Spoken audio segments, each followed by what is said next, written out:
क्यों परेशान हो रहे हैं अपने वाले एग्ज़ाम के लिए? 10th के एग्ज़ाम के लिए क्यों परेशान हो रहे हैं? जब हम यहाँ पे हैं तो आपको क्यों परेशान होना है? हम आपके लिए इतना मस्त मस्त सोशल साइंस का ऑब्जेक्टिव करवा रहे हैं जो कि डायरेक्ट यहीं से एग्ज़ाम में रहेगा। तो आओ ना यार, प्रैक्टिस करो ना। देखिए, तो हम लोग जो है सोशल साइंस के लिए सेट ए कर चुके हैं। सेट ए में मोस्ट इंपॉर्टेंट क्वेश्चन को किए हैं जो कि डायरेक्ट एग्जाम में आपको देखने को मिलेंगे। सेट बी है ये, और हमारा रूल वही है कि टोटल 80 क्वेश्चन रहेगा। उस 80 में आपको बताना है कौन सा 40 सही हुआ आपका कि नहीं। 80 में 40 जैसे एग्जाम में बनाना है ना, वैसे ही आपको यहाँ पे भी 80 में 40 सही करना है। अगर 80 में 40 आपका सही गया तो ठीक ठाक आप हैं, और नहीं गया तो दिक्कत है, सही कीजिए। बिना कोई बाकायदगी के स्टार्ट करते हैं। अगर आप चाहते हैं अपनी लाइफ में बेहतर करना तो थोड़ा मेहनत करना भी सही सीख जाइए, और 10th में एक प्रण लेकर के अच्छा मार्क्स ला करके दिखाइए। 80% प्लस ला करके दिखाइए। और 80 प्लस लाना कोई बड़ी बात नहीं है फिलहाल के लिए, बस आप सही दिशा में मेहनत कीजिएगा तो हम आपको सही दिशा दिखाएंगे और बताएंगे आपको कैसे क्या करना है। तो हमारे चैनल को के साथ जुड़ करके जरूर रखिए, ठीक है।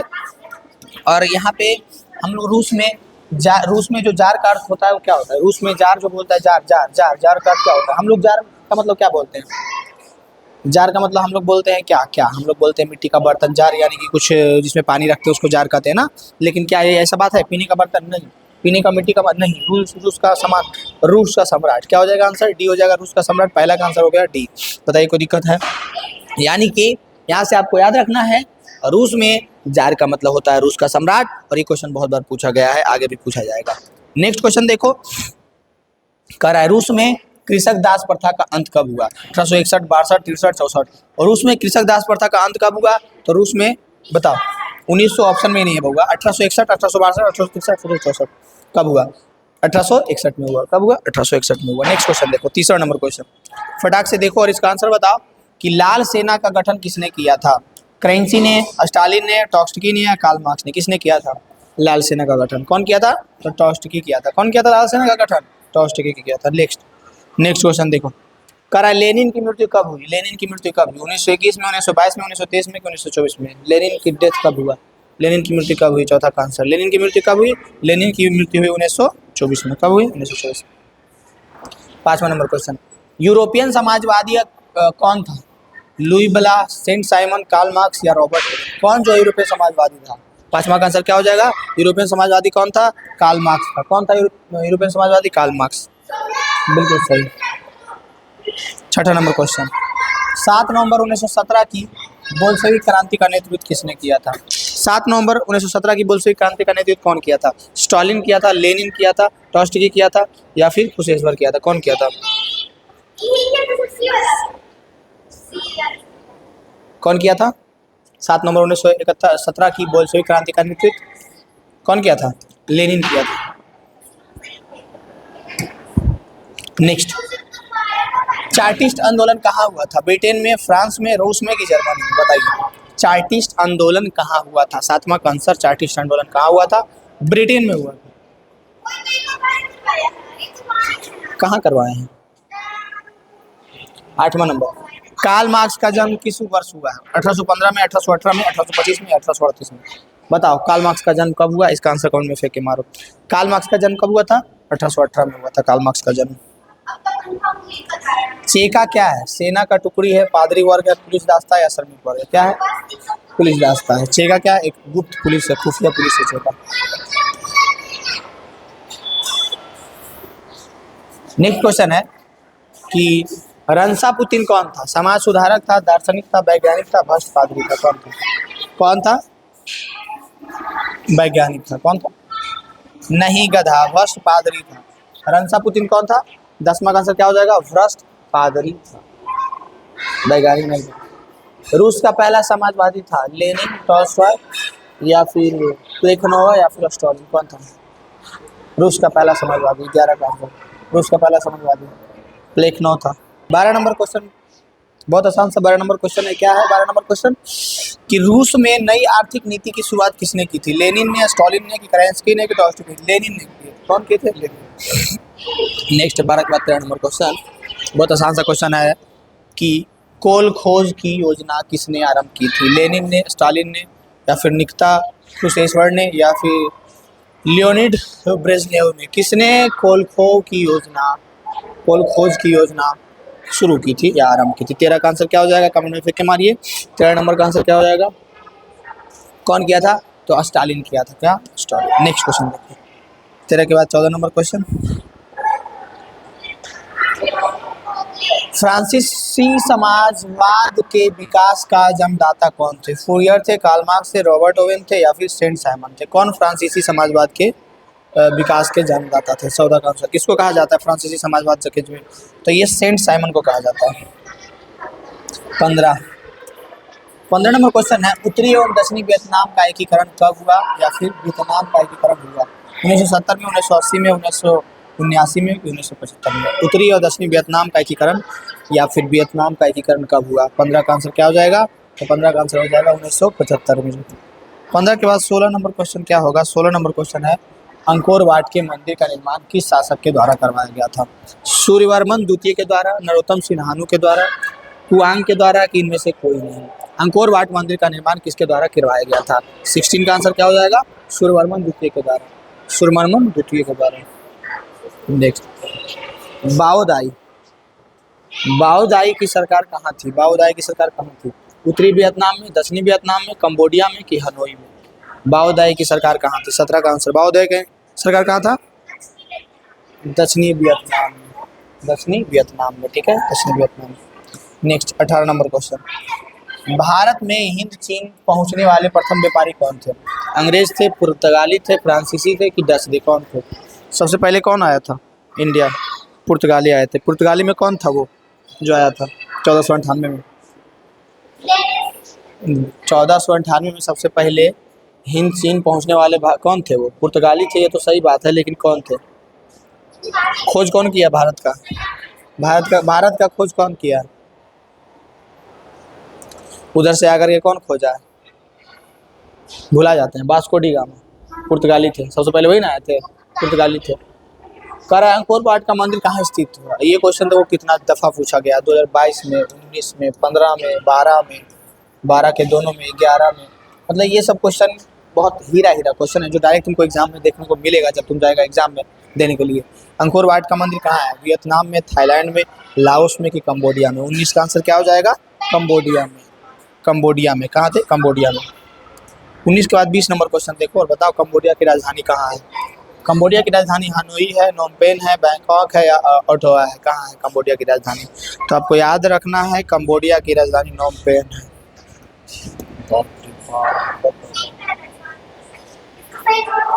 21 नंबर क्वेश्चन को देखो और इसका आंसर बताओ क्या है इसका आंसर?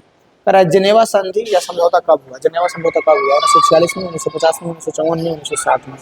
जेनेवा संधि या समझौता कब हुआ? तो जेनेवा समझौता 1954 में हुआ। कब हुआ जेनेवा समझौता? 1954 में हुआ। 22 नंबर क्वेश्चन है, हिंद चीन में कोलोन किन्हें कहा जाता था? हिंद चीन में कोलोन किन्हें कहा जाता था? विद्यार्थियों को, सैनिकों को, फ्रांसीसी नागरिकों को या फिर चीनी नागरिकों को? हिंद चीन में कोलोन किन्हें कहा जाता था? तो हिंद चीन में फ्रांसीसी नागरिकों को कोलोन कहा जाता था। 22 के बाद 23 नंबर क्वेश्चन, मार्च 1946 में फ्रांस एवं वियतनाम के बीच होने वाला समझौता किस नाम से जाना जाता है? कह रहा है कि 1946 में फ्रांस एवं वियतनाम के बीच जो समझौता हुआ कौन नाम से जाना जाता है? बताओ। जेनेवा समझौता, हनोई समझौता, पेरिस समझौता या धर्मनिरपेक्ष समझौता? 23 का आंसर क्या हो जाएगा? कमेंट में आंसर फेंक के मारो। 23 का आंसर हो जाएगा हनोई समझौता। धीरे बोलो थोड़ा, हनोई समझौता। क्या? हनोई समझौता। नेक्स्ट क्वेश्चन क्या है? 24 नंबर क्वेश्चन। 24 नंबर क्वेश्चन, यूरोपीय आर्थिक संघ की मुद्रा क्या है? बोलो, इरिटेशन। यूरोपीय आर्थिक संघ की मुद्रा क्या है? डॉलर, पाउंड, रूबल या यूरो? यूरोपीय आर्थिक संघ की मुद्रा क्या है? 24 का आंसर क्या है? यूरो है। क्या है? यूरो है। नेक्स्ट क्वेश्चन देखेंगे, 25 नंबर क्वेश्चन। कह रहा है निम्न में कौन सा खाता विशेष रूप से व्यापारियों के लिए है? कौन खाता विशेष रूप से व्यापारियों के लिए है? अस्थायी जमा, चालू जमा, संचयी जमा कि आवर्ती जमा? विशेषकर व्यापारियों के लिए कौन सा खाता है? 25 का आंसर। 25 का आंसर क्या हो जाएगा? व्यापारियों के लिए खास कर की चालू जमा है। कौन सा है? चालू जमा है। जो भी व्यापारी करते हैं उनका खाता होता है चालू जमा। नेक्स्ट, प्रधानमंत्री नरेंद्र मोदी ने विमुद्रीकरण की घोषणा कब की? 8 नवंबर 2016 को, 16 नवंबर 2016 को, 15 नवंबर 2015 को, 8 नवंबर 2018 को? प्रधानमंत्री नरेंद्र मोदी कब बोले कि भाइयों एवं बहनों आज से 500 एवं 2000, 500 एवं 1000 के नोट खत्म किया, मान्यता खत्म की जाती है, जो भी आप जाकर के जमा कर दीजिए और आज से नया नोट चलेगा? 500 का और 2000 का, जो कि 2000 का कुछ दिन चला फिर बंद हो गया। इसमें ये भी बोला जा रहा था कि इसमें चिप लगा रहेगा, चिप, सैटेलाइट से पता चल जाएगा कहाँ है काला धन, कुछ नहीं पता चला। तो कब वो बंद कब किए थे प्रधानमंत्री? विमुद्रीकरण की घोषणा कब की थी? 26 का आंसर कब किए थे? 8 नवंबर 2016 को। 27 नंबर क्वेश्चन, रूस की मुद्रा क्या है? रूस का दिनार है, रियाल है, रूबल है कि टका है? रूस का रूबल, रूस का क्या है? रूबल है, रूस का क्या है? रूबल। 26 के बाद 27 के बाद 28 नंबर क्वेश्चन, स्वीडन की मुद्रा क्या है? पौंड है कि डॉलर है कि रूबल है कि क्रोना है? क्या है स्वीडन की मुद्रा? 28 का आंसर, स्वीडन की मुद्रा क्या है? क्रोना है। स्वीडन का क्या है? स्वीडन का क्रोना है। 28। 29 नंबर क्वेश्चन क्या है? बहुत आसान सा क्वेश्चन है। साख का आधार क्या होता है? विश्वास, बचत, निवेश या उपभोग? देखो, साख, साख मीन्स होता है विश्वास। कोई व्यक्ति किसी को पैसा कब दे सकता है? जब उस पर विश्वास हो, ताकि वो रिटर्न देगा। हाँ, किसी का साख अच्छा हो, इट मीन्स पैसा देने योग्य हो, उसका औकात देखेंगे, वो रिटर्न दे पाएगा कि नहीं, तब ना उसको हम देख पाते हैं। वही कहता है साख, तुम्हारा साख अच्छा है कि नहीं लोगों के साथ। तुम्हारा साख अच्छा है तो तुमको मिलेगा उधार, साख अच्छा नहीं है तो नहीं मिलेगा। तो साख का अर्थ क्या होता है? विश्वास होता है। साख का अर्थ क्या होता है? विश्वास होता है। 29 नंबर क्वेश्चन अगर हो गया हो तो 30 नंबर क्वेश्चन देखेंगे कि कौन जो है साख मुद्रा का उदाहरण है? करेंसी नोट, बैंक ड्राफ्ट, सिक्के या क्या? तो करेंसी नोट भी नहीं, सिक्के भी नहीं, बैंक ड्राफ्ट जो है ये साख मुद्रा का उदाहरण है। 31 नंबर क्वेश्चन को देखेंगे हम लोग बहुत आसान तरीके से कि भारतीय मुद्रा बाजार में किस प्रकार के ऋणों का लेन देन होता है? अल्पकालीन, दीर्घकालीन, दोनों या इनमें से कोई नहीं? तो भारतीय मुद्रा बाजार में ज्यादातर अल्पकालीन होता है। क्या होता है? अल्पकालीन मुद्रा का लेन देन।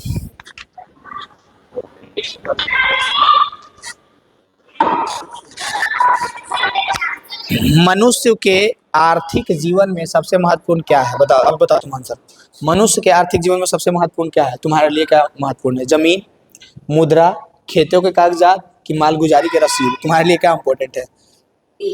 तुम्हारे आर्थिक जीवन में तुम्हारे लिए क्या इंपॉर्टेंट है? मालगुजारी का रसीद भी तुम्हारे लिए जरूरत है। पहले पता है मालगुजारी का रसीद क्या होता है? जमीन, मुद्रा, खेतों के कागजात, मालगुजारी के रसीद। तुम्हारा मतलब कि एक इकोनॉमिकल आर्थिक जीवन में क्या इंपॉर्टेंट है? तो मुद्रा इंपॉर्टेंट है। क्या इंपॉर्टेंट है? मुद्रा। आंसर हो जाएगा मुद्रा। 23 नंबर क्वेश्चन, मुद्रा के कार्य क्या है? मापन, संचय, भुगतान या इनमें से सभी? मुद्रा का कार्य क्या है? तो मुद्रा का कार्य मापन, संचय, भुगतान तीनों है, इनमें से सभी हो जाएगा। 34 नंबर क्वेश्चन 2016 में, क्रय विनिमय का सर्वोत्तम माध्यम क्या है? वस्तु, चेक, मुद्रा या प्रतिज्ञा पत्र? विनिमय का सबसे अच्छा माध्यम क्या है? 34 का आंसर। तो विनिमय का सबसे अच्छा माध्यम क्या है? मुद्रा है। 35 को देखो, इसका आंसर बताना कमेंट में। साख का अर्थ क्या होता है? विश्वास करना, ऋण लौटाने की क्षमता, ये भी दोनों, इनमें से कोई नहीं। साख का अर्थ क्या होता है? साख का अर्थ क्या होता है? साख का अर्थ होता है सबसे पहले तो विश्वास होता है। दूसरा, विश्वास के साथ साथ एक चीज और होता है, ये साख है, इट मीन्स जिसके साथ आपका साख अच्छा है, इसका मतलब ये है कि आप पे उसको विश्वास है, उसको आप पे विश्वास है। और दूसरी बात ये भी है कि उसके अंदर वो क्षमता है ऋण लौटाने की, आपसे जो पैसा लेगा वो लौटाने की क्षमता है, उसको हम लोग कहते हैं कि उसका साख अच्छा है इकोनॉमिक्स में। यानी कि साख का अर्थ विश्वास करना भी होगा, ऋण लौटाने की क्षमता भी होगा, यानी कि ए और बी दोनों होगा, ए और बी दोनों होगा। 36 नंबर क्वेश्चन क्या है? करा एटीएम। एटीएम का अर्थ क्या है? स्वचालित टेलर मशीन है, स्वचालित टॉकिंग मशीन है, स्वचालित टेकिंग मशीन है या इनमें से कोई नहीं? एटीएम का अर्थ क्या है? तो एटीएम का अर्थ है ऑटोमेटिक टेलर मशीन, यानी इट मीन्स स्वचालित teller machine. 36 automatic teller machine. इनमें से कौन मुद्रा का साख पत्र नहीं है? मुद्रा का साख पत्र कौन नहीं है? चेक, ड्राफ्ट, चित्र मुद्रा या हुंडी? कौन जो है साख मुद्रा का अर्थ साख मुद्रा का पत्र नहीं है? तो ये चित्र मुद्रा जो है साख का नहीं। नेक्स्ट 37 का 38, मुद्रा का प्राचीनतम रूप क्या है? धातु मुद्रा, पत्र मुद्रा, वस्तु मुद्रा? मुद्रा का प्राचीनतम रूप क्या है? धातु मुद्रा, सिक्का मुद्रा, पत्र मुद्रा, वस्तु मुद्रा? पहले मुद्रा क्या कैसे चलता था? बहुत पहले तो आपको पता होगा, पहले चलता था वस्तु विनिमय प्रणाली, यानी कि वस्तु मुद्रा होगा हमारा आंसर। 39, साख का प्रयोग होता है किसके लिए? उपभोग के लिए या फिर विनियोग के लिए कि दोनों के लिए या इनमें से कोई नहीं? तो साख का प्रयोग किस लिए होता है? 39 का आंसर क्या हो जाएगा? तो 39 का आंसर हो जाएगा उपभोग के लिए भी और विनियोग के लिए भी, ए और बी दोनों हो जाएगा। नेक्स्ट देखो, नेक्स्ट क्वेश्चन क्या है? मुद्रा के प्रमुख कार्य क्या है? मुद्रा का मेनली प्रमुख कार्य क्या है? विनिमय का माध्यम, मूल्य का मापक, मूल्य का संचय या ये सभी? मुद्रा के प्रमुख कार्य क्या है? 40 का आंसर। मुद्रा के प्रमुख कार्य क्या है? तो मुद्रा का प्रमुख कार्य ये तीनों है, ये सभी हो जाएगा। 40 का 41 नंबर क्वेश्चन। 41 नंबर क्वेश्चन बहुत आसान सा क्वेश्चन है कि मुद्रा के प्रयोग से किसको लाभ हुआ है? उपभोक्ताओं को, उत्पादकों को या दोनों को या इनमें से कोई। तो मुद्रा के प्रयोग से उपभोक्ता को और उत्पादक को दोनों को लाभ हुआ है। दोनों का हुआ ना जी। 41 का आंसर क्या हो जाएगा? 41 का आंसर हो जाएगा सी। ठीक है, नेक्स्ट देखो 42 नंबर क्वेश्चन। मुद्रा के प्रयोग से किसको प्रोत्साहन मिला है? बचत, पूंजी निर्माण, ऋणों का लेन देन या इनमें तीनों ही। मुद्रा के प्रयोग से किसको प्रोत्साहन मिला है? 42 का आंसर तो तीनों को मिला है प्रोत्साहन। मुद्रा के प्रयोग से तीनों को प्रोत्साहन मिला है।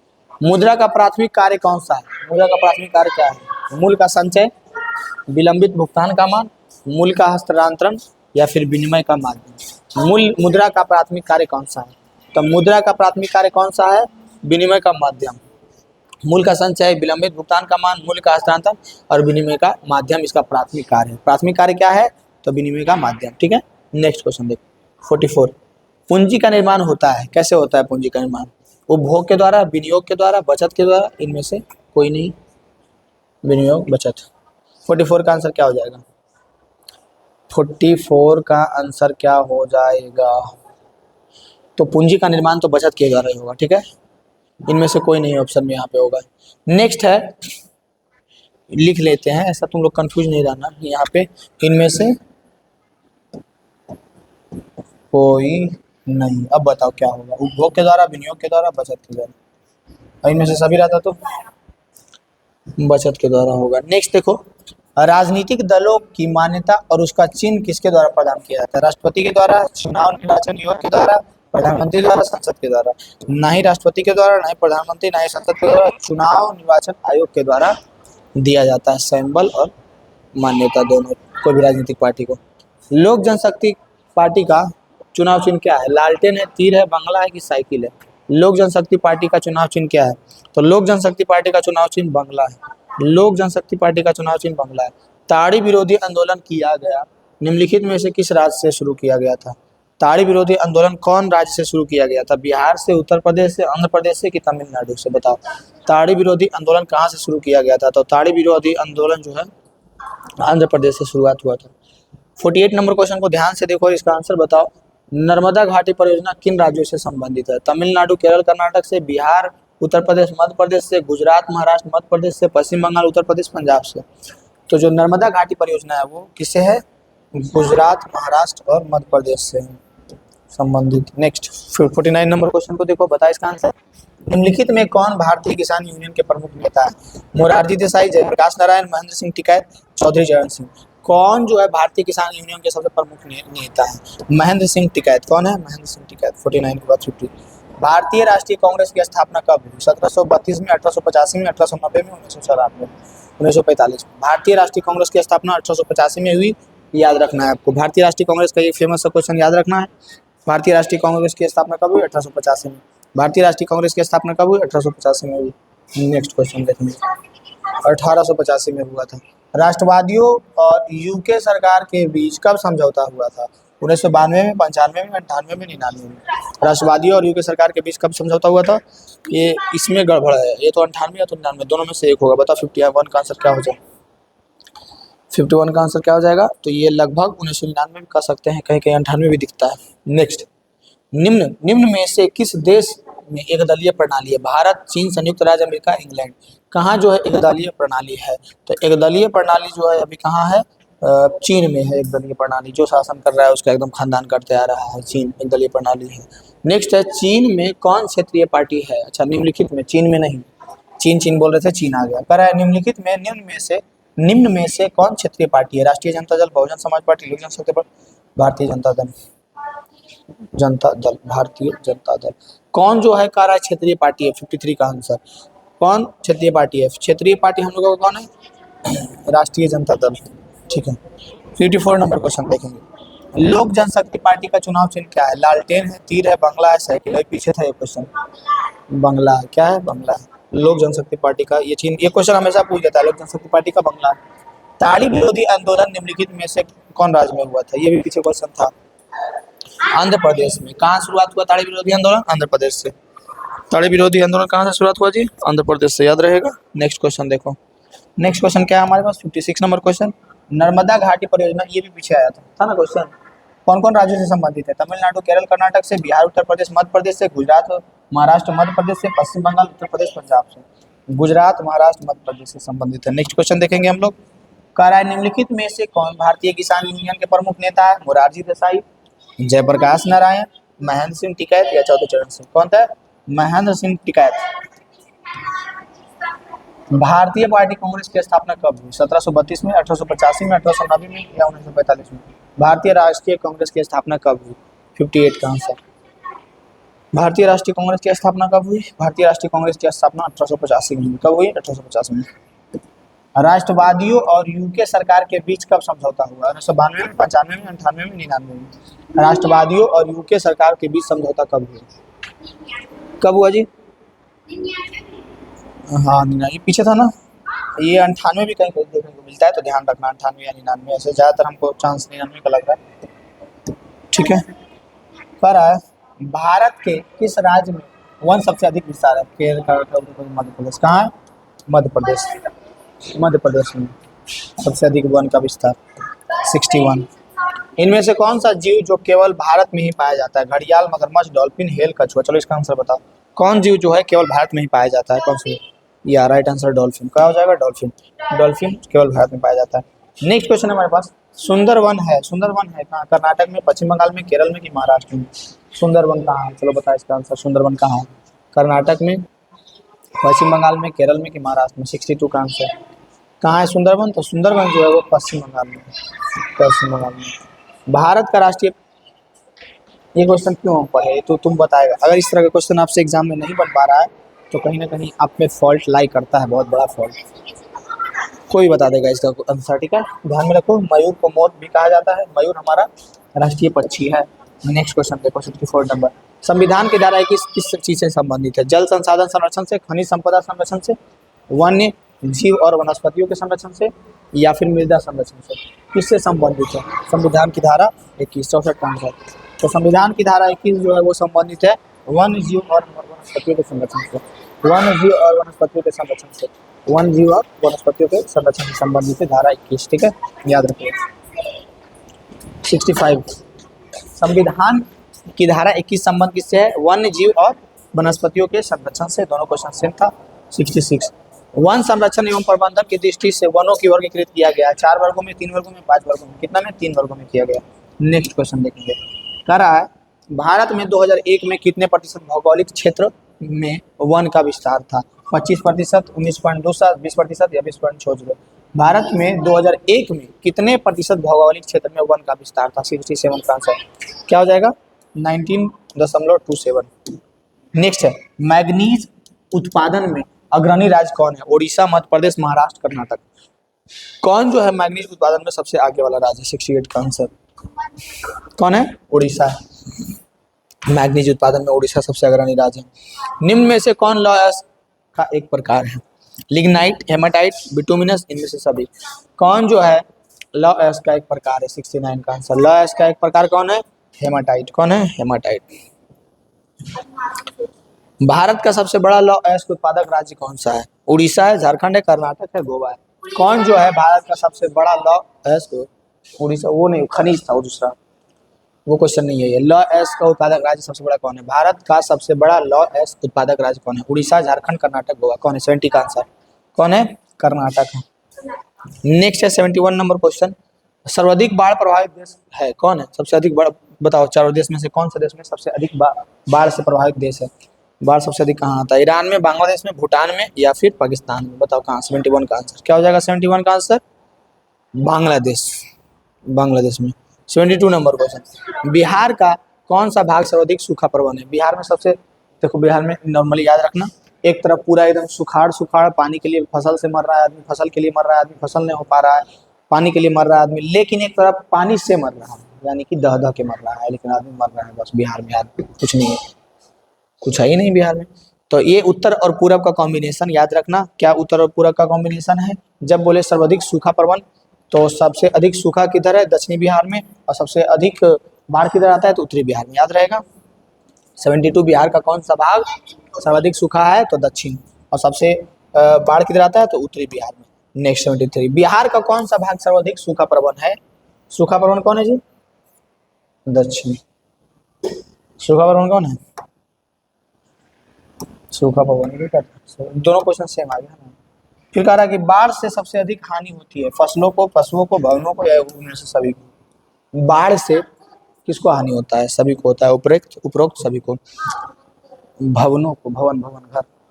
सूखे से बचाव का एक मुख्य तरीका है नदियों को आपस में जोड़ देना, बाढ़ की स्थिति उत्पन्न ना करना, वर्षा जल संग्रह करना, इनमें से कोई नहीं। सूखे से बचाव, सूखा से बचना है तो हम लोग को वर्षा के जल को संग्रह करना पड़ेगा, ये नहीं करना पड़ेगा। 75 का आंसर क्या हो जाएगा? वर्षा जल संग्रह। नेक्स्ट 76, कुशहा तटबंध किस नदी पर है? गंडक नदी पर, कोसी नदी पर, दामोदर नदी पर, गंगा नदी पर। कुशहा तटबंध किस नदी पर है? 76, कुशहा नदी जो है कोसी नदी पर है। कुशहा तटबंध कोसी नदी। नेक्स्ट, सतलज नदी पर कृत्रिम जलाशय बनाया गया है, कौन सा? सरदार सरोवर, पंत सागर या फिर नागार्जुन सागर या फिर गोविंद सागर। सतलज नदी पर कृत्रिम जलाशय बनाया गया, कौन सा? 77 का आंसर क्या हो जाएगा? गोविंद सागर। नेक्स्ट 78 नंबर क्वेश्चन, सूखे की स्थिति किस प्रकार आती है? अचानक, पूर्व सूचना के बाद, धीरे धीरे, इनमें से कोई नहीं। सूखे की स्थिति कैसे आती है? अचानक या सूचना दे करके, तुमको चिट्ठी लिख करके देता है कि अब सूखा होने वाला है, धीरे धीरे या इनमें से अचानक या धीरे धीरे, कौन होगा जो बताओ? सूखे की स्थिति 78 का आंसर धीरे धीरे। सूखा क्या होता है? धीरे धीरे, अचानक नहीं आता है और तुमको चिट्ठी लिख के भी नहीं भेजता है कि अब जो सूखा होगा गधा। बाढ़ प्रबंधन में किस बात पर सबसे अधिक ध्यान देना चाहिए? नदी के जल को दूषित होने से बचना, या नदी के दोनों ओर तटबंधों का निर्माण, या नदी पर मजबूत पुल बनाना, नदी के दोनों ओर बस्तियां बसाना। बाढ़ प्रबंधन में किस बात पर अधिक ध्यान देना चाहिए? तो नदी के दोनों ओर तटबंध बनाना। 79 का आंसर भी हो जाएगा। नेक्स्ट है 80 नंबर क्वेश्चन, बाढ़ क्या है? प्राकृतिक आपदा, मानव जनित आपदा, सामान्य आपदा, इनमें से कोई नहीं। प्राकृतिक आपदा ना है जी, बाढ़ क्या है? आपके दादाजी बाढ़ तो नहीं लाते हैं, ऐसा थोड़ी है कि आपके दादाजी की वजह से बाढ़ आता है या आपके वजह से बाढ़ आता है, मेरे वजह से। मानव जनित है, कोई आदमी बाढ़ को बनाता है? नहीं। बाढ़ क्या है? एक प्राकृतिक आपदा है। 80 क्वेश्चन में कितना क्वेश्चन सही गया जरूर कमेंट में बताइए। यहाँ तक पहुँचने के लिए बहुत बहुत धन्यवाद, थैंक यू सो मच यहाँ तक देखने के लिए। और इसी तरह से आप चाहते हैं कि एग्जाम में बेहतर करें, आपका एक भी क्वेश्चन ना छूटे, हमसे जुड़ करके रखिए और हमारे इस ऑब्जेक्टिव के सेट को जरूर पूरा अप्लाई कीजिए। जब तक आप ऑब्जेक्टिव का सेट नहीं कीजिएगा, आप एग्जाम में जाकर के बहुत पछताइएगा, ठीक है? तो बहुत प्रॉब्लम होने वाला है एग्जाम में। आप देख लीजिएगा एक बार सेट, तो वहाँ पे जाने के बाद आपको लगेगा, देखा देखा लगेगा, अरे यही तो था, समझ रहे ना? तो अगर आपको चाहिए कि यही तो था, सोच आए दिमाग में, तो जरूर देखिए। थैंक यू सो मच देखने के लिए। और हमारा सेट ए था, सॉरी पहले, फिर ये हमारा बी था, आज का वीडियो क्या था? Set B. इसके बाद सेट सी, वो भी जरूर देख लीजिएगा। धन्यवाद।